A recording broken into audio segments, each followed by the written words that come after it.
Well, we are set for a good start now.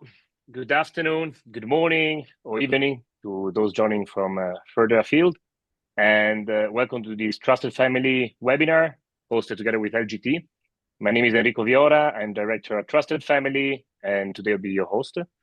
The reason of this webinar is actually started because we're living through what we can call the great wealth transfer, which is actually, estimates put the figure nowadays at roughly 80 trillion, changing hands over the next 2 decades.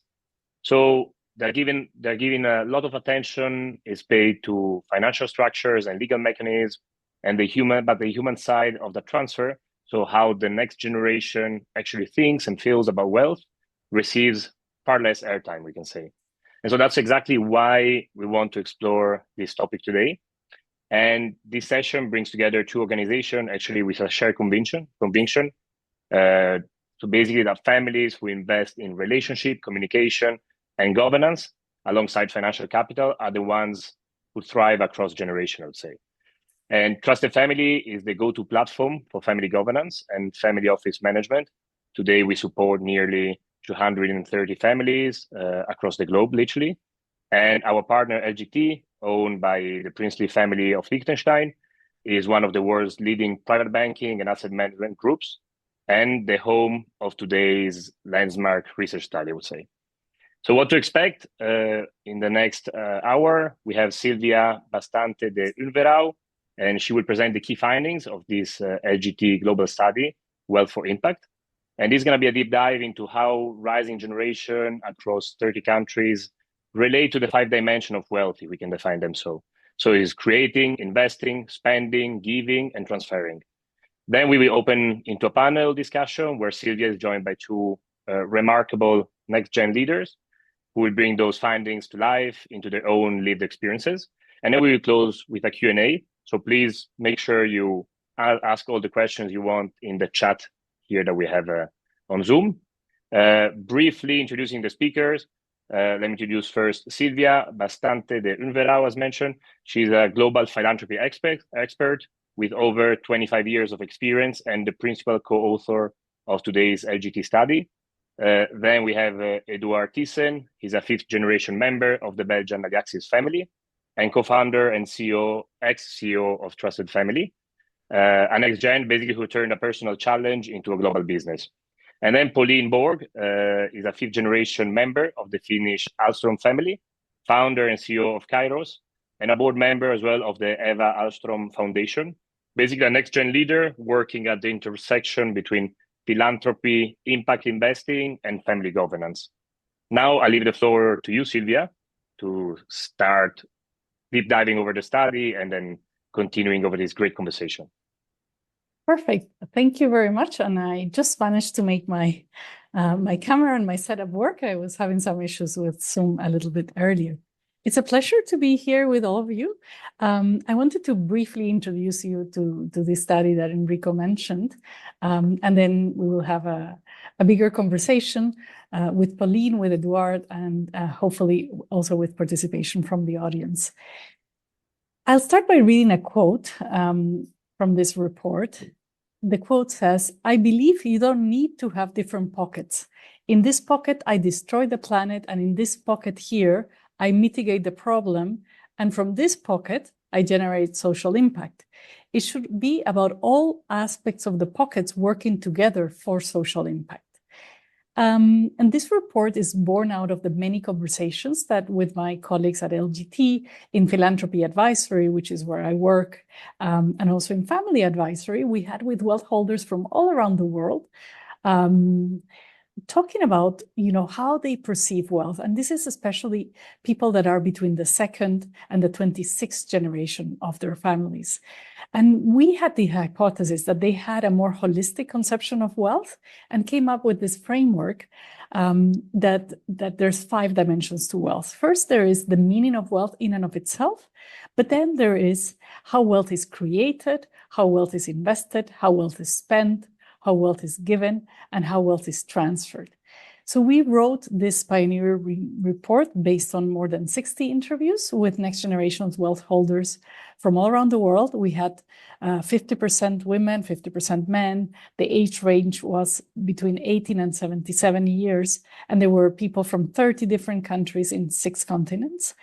And we asked them questions about their perspectives on what matters, especially to the next generations, and what they could achieve. And the report also has more than 20 inspiring wealth holders that share personally their own experiences of impacts. And let me tell you about the 3 key findings from the report. The first one is that it confirmed our thesis that the next generations of wealth holders take a more holistic view of wealth and understand the importance of sustainability already when they're creating businesses, but also in terms of investing, spending, giving, and transferring wealth. It also confirmed that the families have the biggest influence on next generation wealth holders, and there's no truly one way to have a positive impact. Each person that we spoke to has created their own unique paths. And I think this is perhaps the biggest core finding of the report, that the next generations that were, let's say, happiest or most fulfilled with their lives were those where they felt that they had the support of their family, but they also had the chance to develop their own vision and their own path in life and to pursue their own interests. The second reflection from having written this report was about how eager people were to have these conversations with us. As I mentioned, we interviewed more than 60, and we approached just over 100 individuals. And in most cases, the reason we didn't interview them was just a scheduling matter. But people were really willing to speak with us. And in some cases, it almost became like almost therapy sessions in which we were having very intimate conversations. And this convinced us that there is a lot of appetite for speaking more openly in settings where one doesn't have the fear of being judged. And many times the interviewees also confided in us that they have a certain level of unease of what it means to be wealthy in such an unequal world where there is so much suffering. So this was certainly an element. And this is why we believe it's important to have conversations like this. And we're very happy to partner with Trusted Family to bring this content to many more people, because we believe that there's quite a lot that goes unsaid. And even families that know each other don't usually share some of the aspects of what it means to be a responsible steward of a family legacy and a family business in some cases. And the third aspect that I wanted to bring up is a very interesting reflection about the cultural aspects of wealth. In many settings in which we had conversations with people, wealth is up to a certain point a taboo topic. It's something that, it's almost like if you have it, you're not supposed to show it, but also you're not supposed to talk about it. And there's other settings where having wealth is almost admired, and society expects a certain level of ostentation from people who have wealth. And this was also very much part of the conversation and the exchanges that we had with people. In particular, many European families do not speak a lot about wealth, and that we completely understand. But we also believe that it's important to have certain conversations within the family itself. A lot of times, it's assumed that the next generations will just learn by seeing the example of the parents. But there's a lot of things that are implicit that it would be helpful to make explicit. And just to add that the next report that we're already working on is precisely on the transfer of wealth, because we've realized, as Enrico also mentioned, that perhaps the structural factors are quite known. So how do you actually think about succession planning in the context of a family business or a family office? How do you write a family constitution? How do you support your governance? But sometimes the foundational aspects, which we call the values, the meaning of wealth, are not so well discussed and covered. And many families also, even though they have some relationship capital, do not invest enough in the mechanisms to promote family cohesion over generations.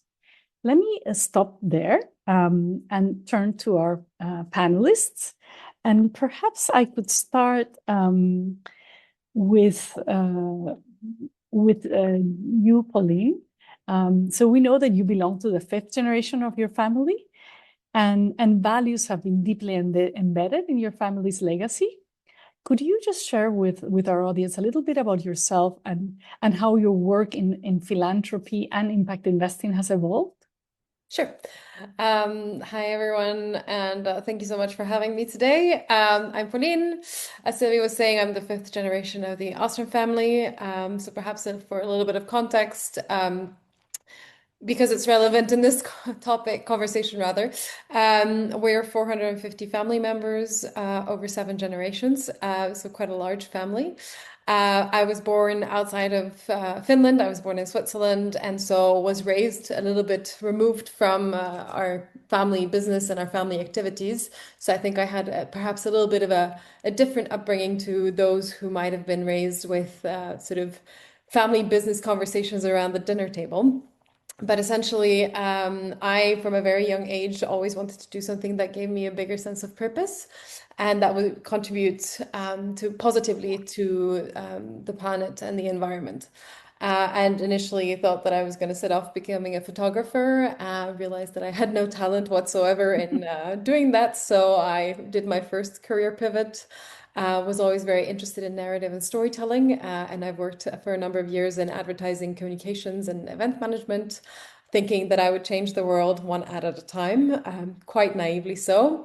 And then I met someone who was working as a philanthropy advisor for a bank, who is a colleague of Sylvia's. And that's when I first came into contact with philanthropy actually being a career. And I thought that that was really interesting, given that there's a lot of families that are deploying capital, but not necessarily doing so with strategy at the time, at least. And so that's what I set out to do. And I joined an advisory firm in Switzerland doing that.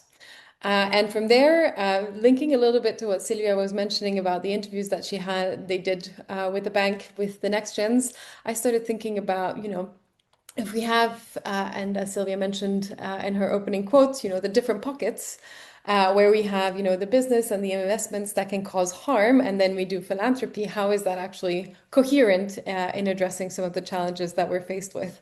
And so I saw that a lot of my peers were thinking about these questions around, how do we ensure that we actually have a more coherent and holistic strategy across our different asset classes, and that they all could be actually contributed positively to the greater betterment of society and the environment. Because there is no business on a dead planet. And that's what led me to launch my advisory business. But the advisory business, so Kairos, is also informed on my personal experience with my family, whereby with 25 female cousins of the fifth generation of my family, 16 years ago now, we set up the Eva Ostrom Foundation, where we work primarily on supporting women and children. At the moment, it's emerging adults in mental health, emerging adult mental health in the Nordics, and then early childhood education in sub-Saharan Africa. And starting off in philanthropy in my family, from my perspective, was sort of something that brought us to talk about something different than business and investments. And that then led us to have a bigger conversation around what are our values and what do we stand for as a business owning family? And how is that then articulated across our ownership strategy? And how does that influence the way that we operate our business and the way that we do investments? And so over time, I've seen that our philanthropy has been perhaps started off a little bit traditional, but we started off very small. So we also worked a lot in collaboration with other enterprising families in Finland to sort of gain critical mass and in supporting different projects. And then and now it's evolved more into thinking much more systemically in how we support different projects. And from an impact investing perspective, we don't do any impact investing per se yet. But in our ownership strategy and our investment strategy, we're focused on environmental technologies. and at a scale-up level. And so we're really focused on investing in companies that are contributing to solving problems rather than creating them. Very nice. Thank you. Thank you so much. And I would love to ask you more questions about philanthropy and the link and the strategic philanthropy, but we'll leave those for another session. Let me turn to you, Eduard. You also belong to the 5th generation of your family, but perhaps your journey has been more focused on the wealth creation. Could you tell us a little bit about your family, your engagement, and also the philanthropy that your family does?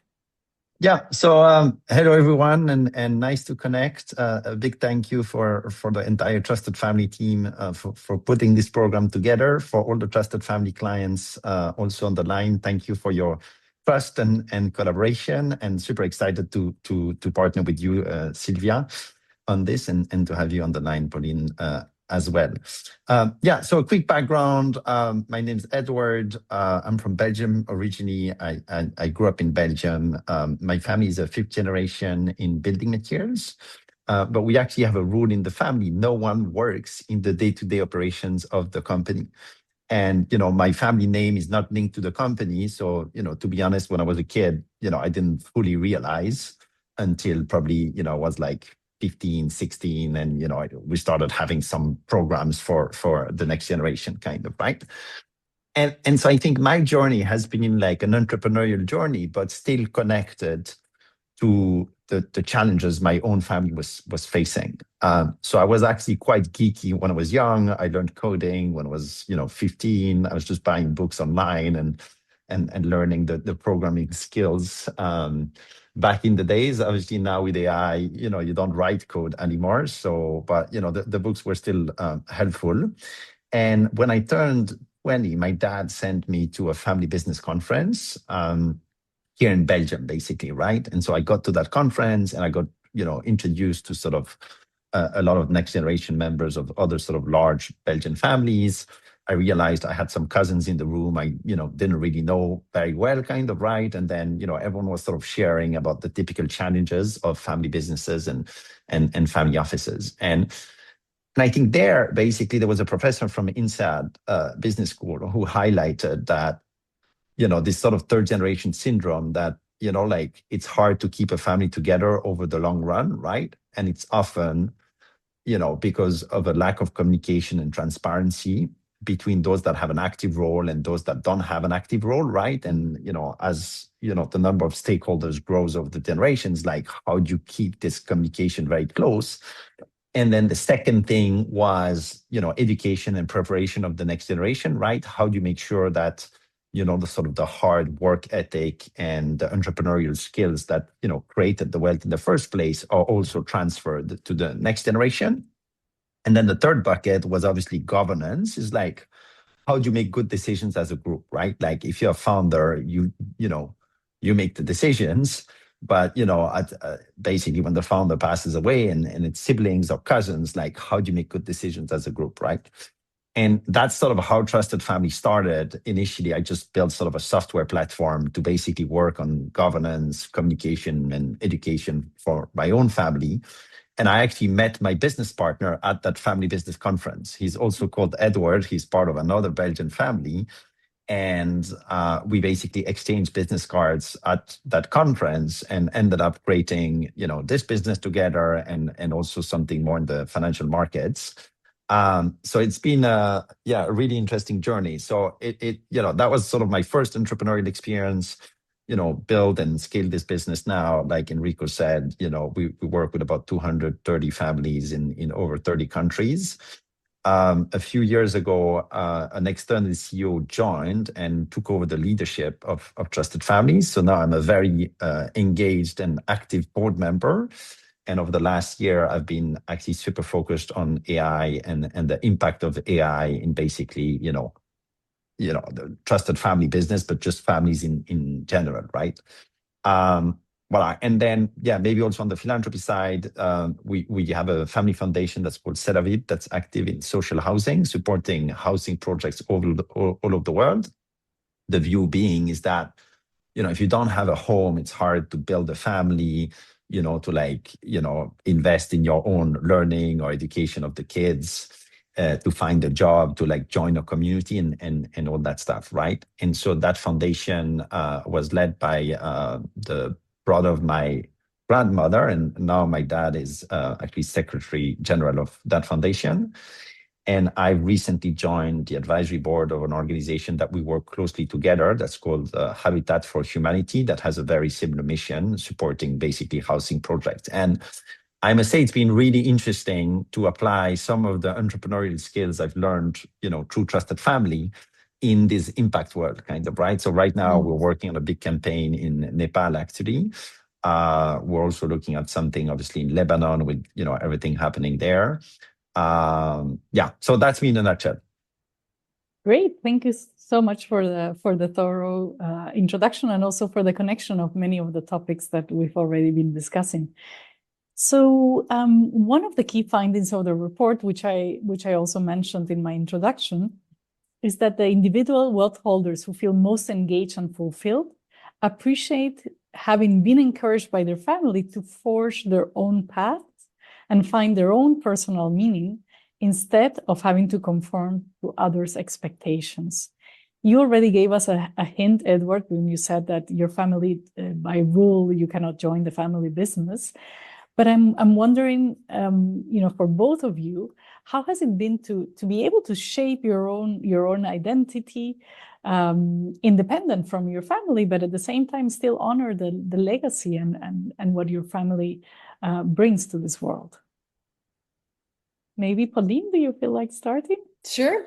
So interestingly, we actually have the same role as Edouard in our legacy business. So there's no one operational within the business. The only family members that are active in one of our businesses is on the investment side. So I think it's also helped us. I would imagine I can speak for other members of my family that are the younger generation, in the sense that we haven't felt a lot of pressure in having to join the company as other smaller families and their members might feel. I think my parents always told me to find something that I enjoyed, and that's essentially what I set out to do. So I think I had the chance to, they've given me really a very privileged start to life in my education and ability to live multiple different experiences by living abroad and shaping my identity by having those enriching experiences. And then it's been something, interestingly, I wouldn't even say that there were any expectations set out for myself and my brother, aside from, doing something that could sustain our lifestyle and do well at that. But that has then ultimately, I think the values that even my parents instilled in us from a very early age is something that I've certainly not even thought about so much up until sort of recently, but it's something that's been embedded in how we were raised and sort of the values that we were given from a very young age. And our family values are ambition and responsibility. And so I found it actually quite interesting that before these were even articulated and very clearly sort of outspoken within the wider family, that's also something that sort of sits in the bone marrow, I feel, of many of my family members. Very nice. And how was the process to define the family values? Because this is one of those things that I said at the beginning is usually implicit, but it takes a bit of work to make it explicit. Absolutely. No, so given the size of the family, we can't have everyone around sort of a Congress hall and discuss that. So generally we set up smaller working groups that are then working with partners in helping us throughout this process. And then this is then brought to a wider audience within the family where we can then discuss it and agree on it. But it was a lengthy process, and we're now sort of figured out the ownership strategy and have started implementing that as of last year. So it's still very much work in progress. And obviously, like now we have the values and the purpose of our wealth, which is a better world for future generations through sustainable value creation. But that's something that's, the world evolves, and I'm sure so will we eventually. Yeah, makes a lot of sense. And you, Edward, can you share a little bit about your perspective? Yeah, maybe it's just sharing some stories or anecdotes, right? Which is, I think for a lot of families, the key is really to focus on this entrepreneurial mindset and like how, every family is actually started by, an entrepreneurial activity, right? So how do you transfer that over the generations, right? And again, in my case, there was never this expectation or direction to go work in the family business. But like, I remember my dad always told me, like, you can do anything you want, but like, if you do it, try and think whether you can scale it, right? And so that's one thing. The second thing is Belgium's very small, and like we did some like next gen meetings for my own family where we saw letters between sort of the brothers and the cousins, like back in the days, where I have a great grand uncle that lived, that moved to Latin America and basically built the business there, kind of, right? And like with Trusted Family, grew up in Belgium, then like moved to New York, built the business there, then moved to London, and now I've just moved to the Middle East, and it's kind of like interesting as well. And then another thing, which is also like, about like how do you build the business and the value of money, right? When I started Trusted Family, I was 20 years old. I didn't have my own money, right? Like to create a company in Belgium back in the days, you needed 60,000 euros. We were two founders. So we initially both had to put 30,000 euros, right? I didn't have that, right? So initially I asked my dad and, he could have given me that money, but he actually made me a loan with zero interest that I had to like repay over 4 years, right? And honestly, like I always share the story. It's like, it's a small anecdote, but it completely changes the perception, right?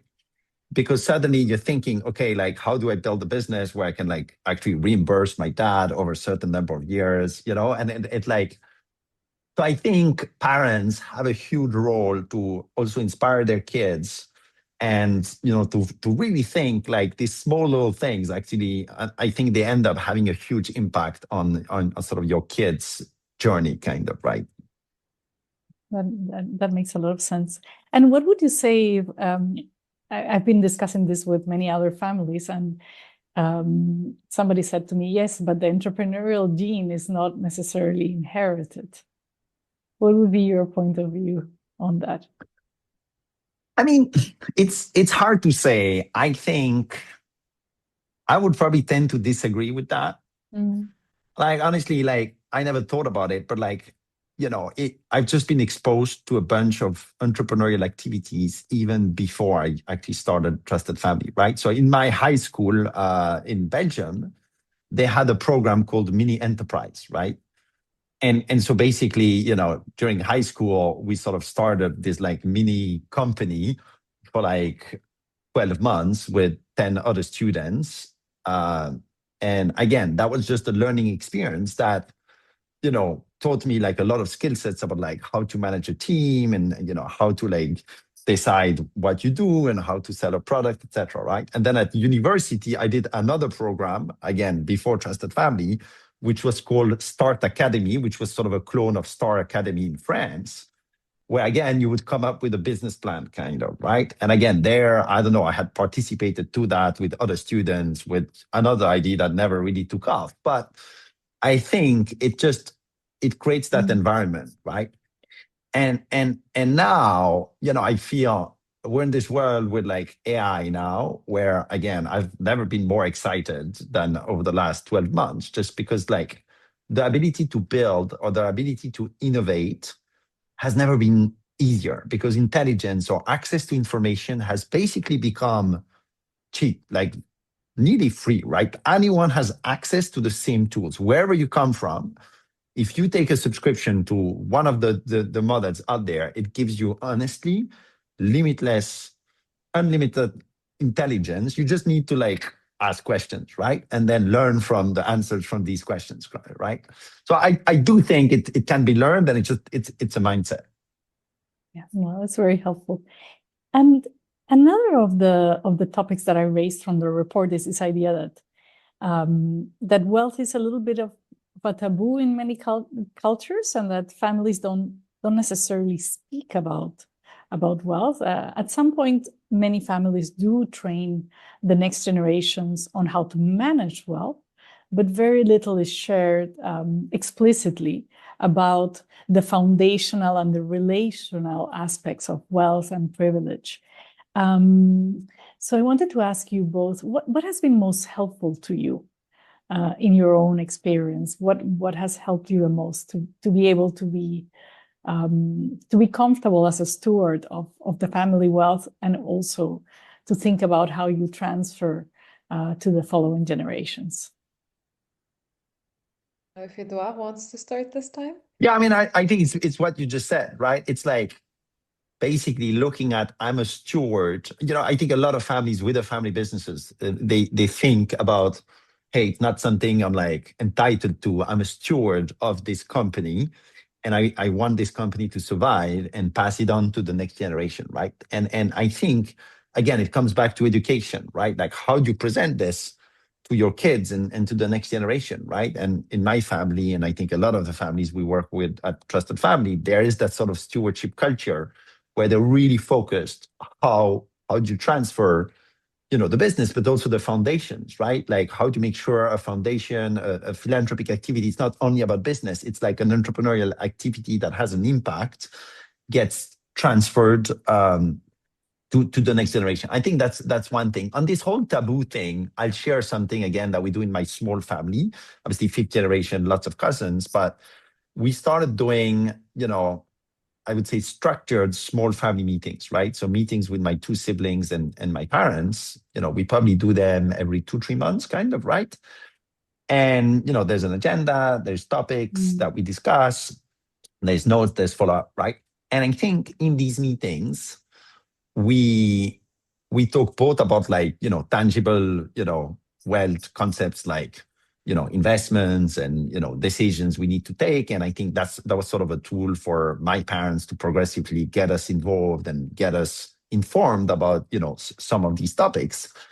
But then we also did, like, it's quite fun. Like we do this like family development things as a group. I'll give you 2 examples. Yes. So we bought this book, The 5 Languages of Love, for like everyone in the family, right?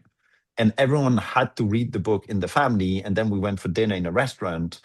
And, we asked every family member to like express what the ranking is of their languages of love, and then try and guess it for each other family member, right? And honestly, like, you should do it in your own family. You're always wrong, kind of, right? And that's very interesting, right? Like, we did another one specifically on money. Like, I have a sister who attended a training on, basically by this author that did a book on like, what's money and, what's everyone's relationship to money, kind of, right? And again, she brought that back to the meeting and shared it to the group. So again, we all read the book and then had discussions about, hey, is it an enabler? Is it something that people don't feel comfortable to? There's a lot of things, right? And so I think having these discussions, as a family, often people are like scared of talking about some of these things, but like, it's really creating like a lifelong learning forum. But you need a little bit of structure to make sure you can have these conversations, because sometimes, like, we have some pretty big debates, right? That's very helpful. Pauline, if you would like to add to that, but also tell us a bit more about how your family prepares the next generations, because this is linked to the topic of communications. So I think very much to Edouard's point, right? We don't, I tend to say that, we have similar to Patek Philippe slogan, we don't own a Patek Philippe, we look after it for the next generation. And that goes in line with the stewardship aspect of, you don't own it, but you get to reap the benefits. I think in my nuclear family, we were always told with my brother that, it was a golden nugget that the dividends that we would get from the family business that would enable us, be there for a rainy day, but it was absolutely not something to rely on. And so it's not necessarily ever been something that I think we thought about so much. It's just been there. But it's been more of a conversation also within the wider family of the legacy that we have, and what our forefathers and foremother or founding mothers stood for, and how do we want to sort of honor that. So more about the legacy piece. And then in terms of how we prepare the next generation, well, we have a number of different activities throughout the year. So we have a summer camp for kids that are aged, if I'm not mistaken, 9 and above, where every summer family members can send their children to camp to get to know one another. Given the size of the family, we've seen that it's really important actually for family members to know each other and build rapport, because if you know one another, then you can have better conversations further down the line and actually have this sort of, it's not just some random stranger sat across the table that you need to share decisions with, but it's a friend. So we have that. We have an educational program that has been developed in partnership with a university in Helsinki on our specific ownership strategy. So bio-based materials. So perhaps for context, we're a specialty fiber company, but also a diversified industrial group. And so we have sort of 4 different modules around that with a university. We created an awesome sort of test where you could, as a family member, fill in this questionnaire, and it would give you the sort of type of family member that you could be. So one would be someone that would be a better fit for a board position. Others could be family members that would be engaged in our foundations. Others could be more engaged in sort of the social aspects of things. So really trying to give everyone a sense of belonging. And then we have a number of different touch points throughout the year where we have a network day, so family members can come and speak to the different CEOs of our portfolio companies. An investor day, obviously, that we talk about the investments in the business, the AGM, Christmas party, and a bunch of other things. So it's quite a busy calendar that we have, but it definitely keeps us together and talking about sort of both business aspects, but also who we are as a family and what we stand for. And that's very much enabled also through Trusted Family that we use very frequently. Very nice. Thank you, Pauline. And I'll ask you, Edward, if there's any other mechanisms that your family has to prepare the next generation, but also to go deeper a little bit on this topic of governance, which you have quite a lot of experience with Trusted Family. We know that having the right governance structures and cohesion mechanisms is super important for families, and perhaps you can share a little bit more about this. Yeah, just a comment on the next generation. I think Pauline covered it. I do want to speak also about in-laws, kind of, right, and people that marry into the family, right? They educate your next generation, and I think it's also important for families to actually have a plan or a strategy, right? Because diversity increases, and some families are very open, other families are very closed, but down the line it will have an impact on sort of your next generation, kind of, right? So that was just a little point on that. Yeah, and then I think the next thing is governance, right? And I mean, governance is a huge topic, but I think the key is really like, how do you make good decisions as a group and at which level, right? Which is first to decide, who gets to make the decisions, right? Is everyone involved? Do you have external representatives, all these types of things, kind of, right?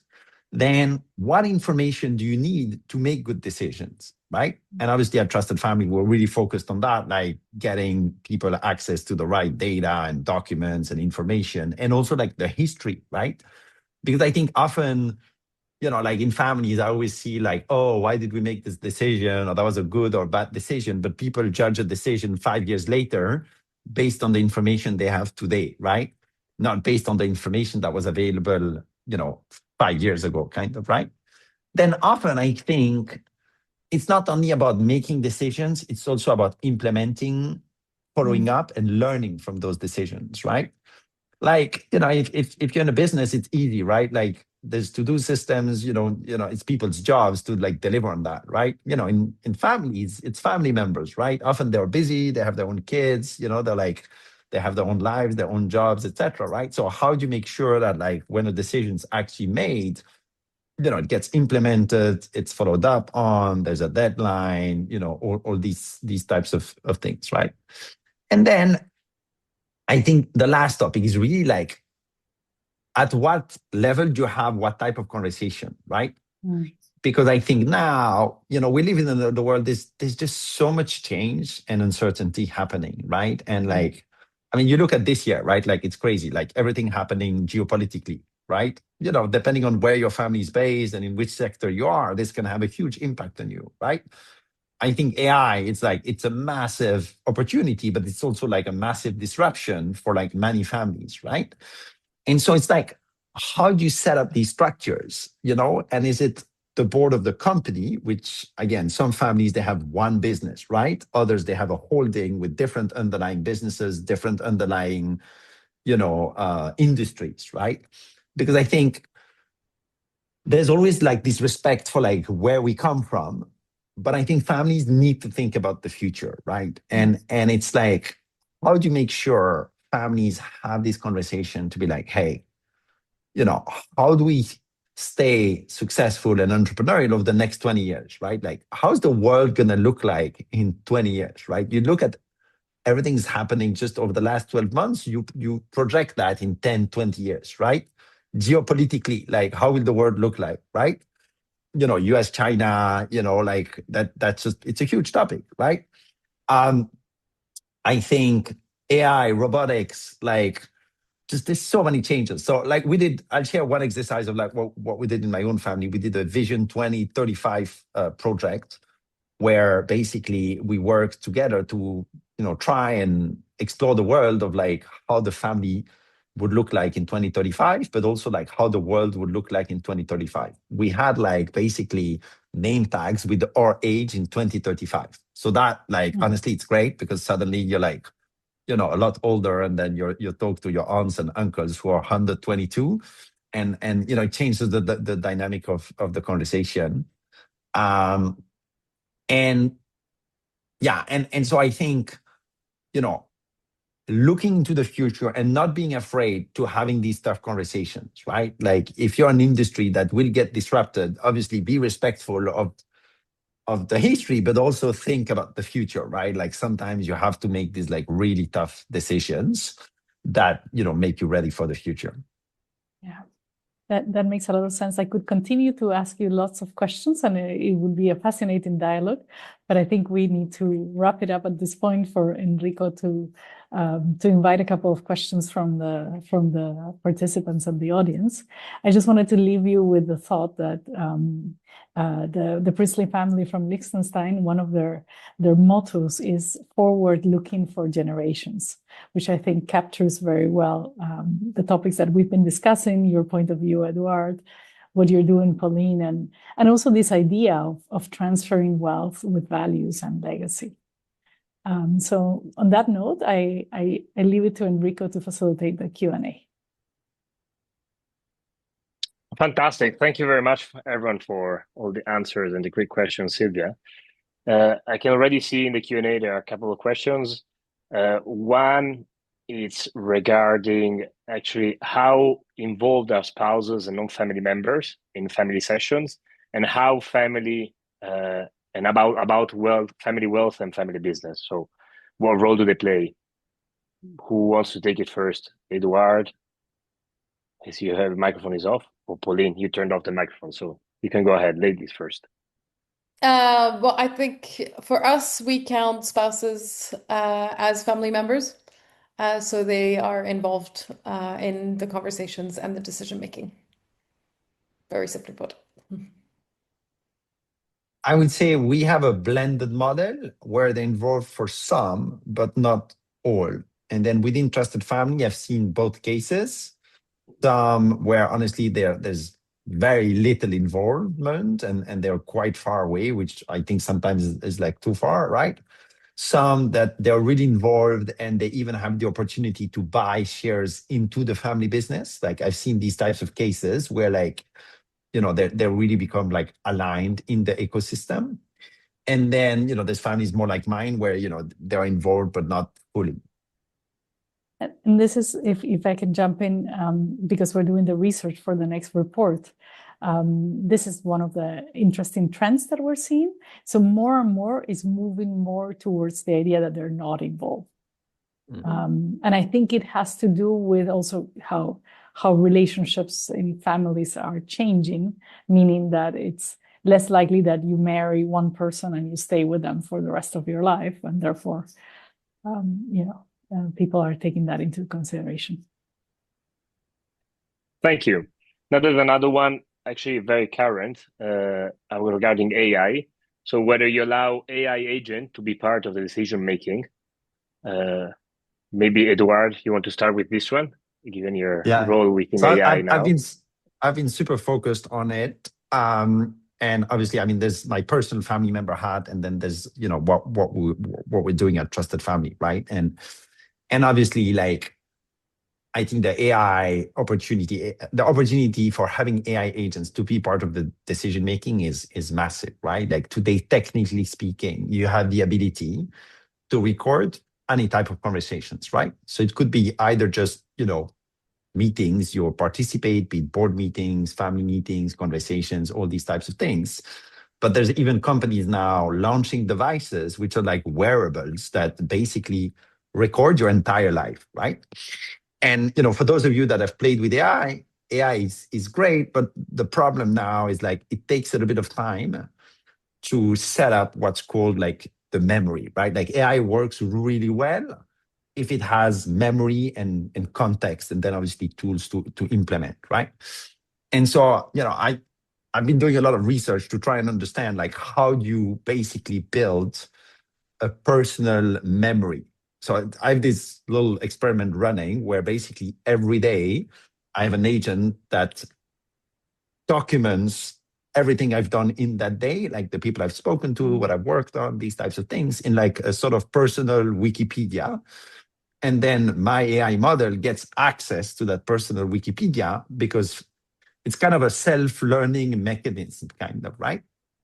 And this is just something you do on the individual side, right? But now every company, every family, like every group of people, basically everyone's trying to figure that out, kind of, right? It's like, how do you build this sort of second brain to have all this information easily accessible, easily readable, so that you can apply AI models, which honestly today are, you know, quite intelligent versus a normal human, and run any type of analysis you want. So honestly, I think over the next year, we'll see so many cool and exciting new initiatives in sort of this AI assisted decision making for families. Pauline, do you touch upon AI topic across the next gen base? So I actually we haven't had that conversation as far as I know. I'm sure that it has been a conversation at a supervisory board level. But to my knowledge, that is not something that we're currently using as part of the decision making. I'm certain that the tools, productivity tools are being used, but decision making, not quite sure just yet. Great. Now there's another one regarding, actually interestingly, birth rates, the fact that they're falling, and that today's family model is no longer the family of tomorrow, especially in terms of the structure. And so how are families dealing with this, or your own families? Maybe should we start from you, Sylvia? Have you seen something around the study over the topic, or? Not necessarily directly about falling birth rates, but we know that in many countries in the developed world, and also in some parts of Asia and, you know, other parts of the world, birth rates are falling way below the replacement rate, which is 2.1 children per woman. And this certainly has an influence. And this is why what I said before, that the idea that you have marriage and a nuclear family with your own kids, it starts becoming a little bit more, perhaps less entrenched within society, and people think more of more flexible structures, right? So there's not this assumption that it will always be, I don't know, two parents with two kids or with three kids, or whatever that is. And we see a lot more reconstructed families where it's somebody who has a child here and somebody else who has a couple of children here, and then they form a family for a period of time, but then perhaps, you know, then there's another family coming in, and so it's a little bit more fluid. Thank you. There's another question now, interesting, actually, regarding how do you get active first or second generation feel comfortable beginning the governance transition to the next generation? So in some families, the active generation is not ready or doesn't want to even tackle the discussion of governance and transition and so on. Have you faced, or has it been a topic in the families that you speak with, Pauline?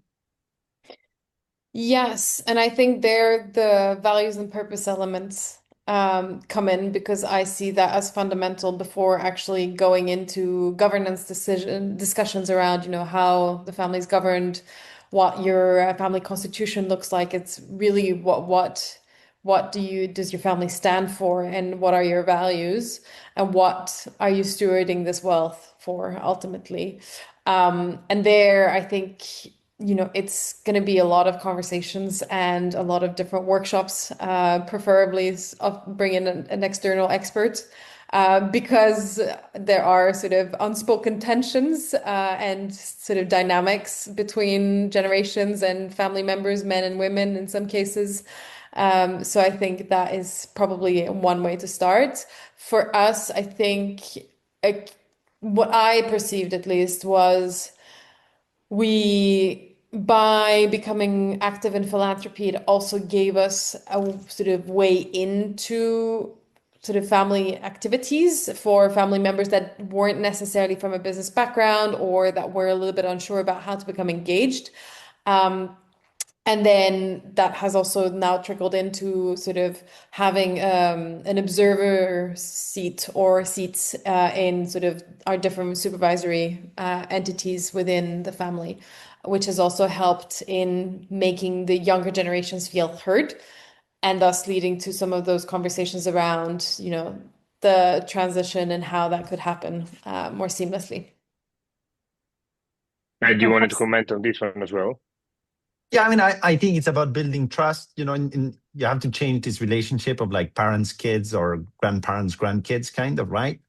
To be like, hey, we're two professionals, we're there to make decisions together, kind of, right? And I think the best way to do that is to do it progressively, right? So I've been on the board with my dad of like Trusted Family, actually, which, is a small company compared to the family business, but we've had like a professional relationship in a board together, right? Like, and so I always advise families, like, don't put them directly on the like holding board or like the top investment committee, right? On the family business side, take a subsidiary or like a new investment in an external startup and put two members from different generations on the same board, right? On the investment side, I see families, like they have the main trust or the main investment partnerships, like create sub portfolios, kind of, right? Where the stakes are just smaller, but just empower the next generation to like take some risks and make decisions. If I can briefly jump on this one, it's actually very difficult. If somebody doesn't want to transfer, especially the first generation to the second, it's very difficult to convince them, especially for the second generation, because it's like telling your parents, I want your inheritance and I want it now. Now, what I can tell you from the experience that we have advising families is that the worst transitions are when they're done very late and in one go. So usually the patriarch or the matriarch in some cases passes away, and then you have literally a mess behind. And this is irrespective of whether, they have a will and they've organized certain things, right? Because the relational and the foundational aspects, which is this values, this legacy, all of that, has not been necessarily taken care of. So our encouragement is always to start earlier and to do a gradual transfer of both wealth and responsibilities. And what we say to second generations that maybe have a difficult case with the first generation is that, as Pauline mentioned, bringing in external advisors usually can be a way to help. Thank you, Silvia. Now, conscious of time, I'll just pick the several questions, but I'll just pick actually maybe one last one, addressed to you, Edouard, and saying that basically the key question is, how central is emotional intelligence to building the kind of culture that sits within the family? And does your family consciously cultivate it? So was it always there, or did you see a transition in that? And for families not yet at that stage, what does it take to get there? Yeah, so I think it's progressive. It happens by individual experience of family members that were exposed to something in their own personal life and then often brought it back to the own family, right? It's like someone will have read a book or someone will have been to a conference talking about that. But then because we had that forum, and then because we were structured in a way where we like had time for these types of topics, these topics, kept coming up, right? Something, for example, we sometimes do at these meetings, we just start the meeting with like, how do you feel, right? Because like we're all so busy. Like honestly, like you think you know your family and then you don't really know them because there's stuff that just if you don't ask, you just don't know like what's happening in their personal lives, right? Because like, we don't see them, right? And it just sometimes, and then, like personal feelings drives people's behaviors in meetings, right? So if you have that information that something is happening at work or in their personal life or with their kids and that, it's like a stressor in their life, right? It's kind of these like small little tools. And, I think it's just, starting. And in the beginning it was weird, right? Like we had these structured meetings. And I remember one of the family members was like, this is weird to have these like structured family meetings with like an agenda, right? But I think we did it a few times and then suddenly like, it sort of became a success. And now it's really part like of our family system. Pauline, in your family, how's that working? Like this emotional culture, is it something that is evolving continuously? Do you have best practices? Was it always there? I think since we've put together, we have sort of a very rigorous governance model. It's become a little less emotional, but obviously, depending on the topic, there is a lot of emotions going around. I'm not sure that completely answers the question, but It shares your experience, so that's great yes, already. it's never perfect. But I think it's always a continuous best practice, no? That one has always to train it and move forward with the next Absolutely. step. So. And I think also keeping flexibility, sort of, it's like learning to be sort of semi-flexible, semi-rigid, where nothing should be completely set in stone, but it should have sort of enough guardrails to keep a structure going. But if you see something not working, then be able to adapt that. Thank you. I think we can wrap it up, given as well time. Very rich and interesting conversation, I'd say. Really, I think one of the key takeaways and most important thing that we can highlight today is that families need to give the next generation, not really just the wealth transfer, but it's the freedom kind of to forge their own path. And with that, it comes then the language, the values, the governance structure to do so with confidence. In fact, I was taking some notes actually, and if I have to kind of sum it up into three key things, one first is start the conversation early and make it honest regarding what it means being part of a family. And the family that actually thrives are the one who talk, make family members aware, and inspire the next generation. Also with very little habits and structures, as Ed mentioned. Second is that preparation matters more than the transfer itself. So the next gen transfer is not just a concept of financial transaction, but it's really an emotional, relational, and governance challenge that's being brought forward, then obviously with responsibility by family members. And third, that it was took away is that impact is not a department, let's say, in the family. As you all commented today, kind of the most engaged next gens see wealth creation, investing, giving, a legacy, not something as a separate boxes, but it's kind of an integrated expression of who you are in the end as part of a family that has transmitted you values and that has transmitted you a legacy. And with this, I wanted really to thank all the three of you for providing all the answers and providing so transparent and open answers.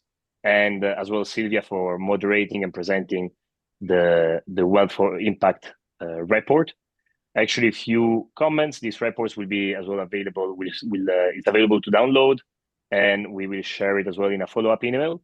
And as well, tomorrow probably we will share an email with the recording of this webinar.